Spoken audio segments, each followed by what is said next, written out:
Director Vignesh Sivan இவரு AK Ajith Kumara வச்சு ஒரு படம் டைரக்ட் பண்ற மாரி இருந்தது. அந்த படம் டிராப் அவுட் ஆச்சு. அத பத்தி சில விஷயத்த ஷேர் பண்ணியிருக்காருங்க. இவரு பயங்கரமான ஏகேவோட ஃபேனாங்க. அவருக்காக ஸ்பெஷலா ஒரு ஸ்கிரிப்ட்ட ரைட் பண்ணாராம். அதுவும் 4 வருஷமா பயங்கரமா ரைட் பண்ணாராங்க.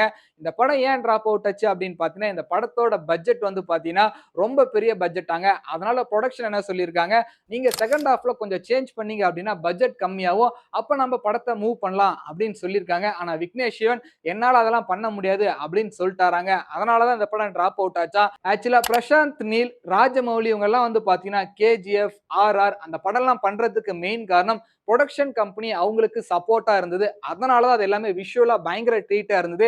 ஏகே சார வச்சு அந்த மாரி ஒரு படம் பண்ணணும் அப்படின்ட்டு தான் நானும் பயங்கரமா ஸ்கிரிப்ட்ட ரெடி பண்ணேன். ஆனா புரொடக்ஷன் கம்பெனி எனக்கு சப்போர்ட்டா இல்லாதனால தான் இந்த படம் டிராப் அவுட் ஆச்சு. எனிவேஸ் ஃபியூச்சர்ல இது நடக்க வாய்ப்பு இருக்கா அப்படின்றத வெயிட் பண்ணி தான் பார்க்கணும். பட்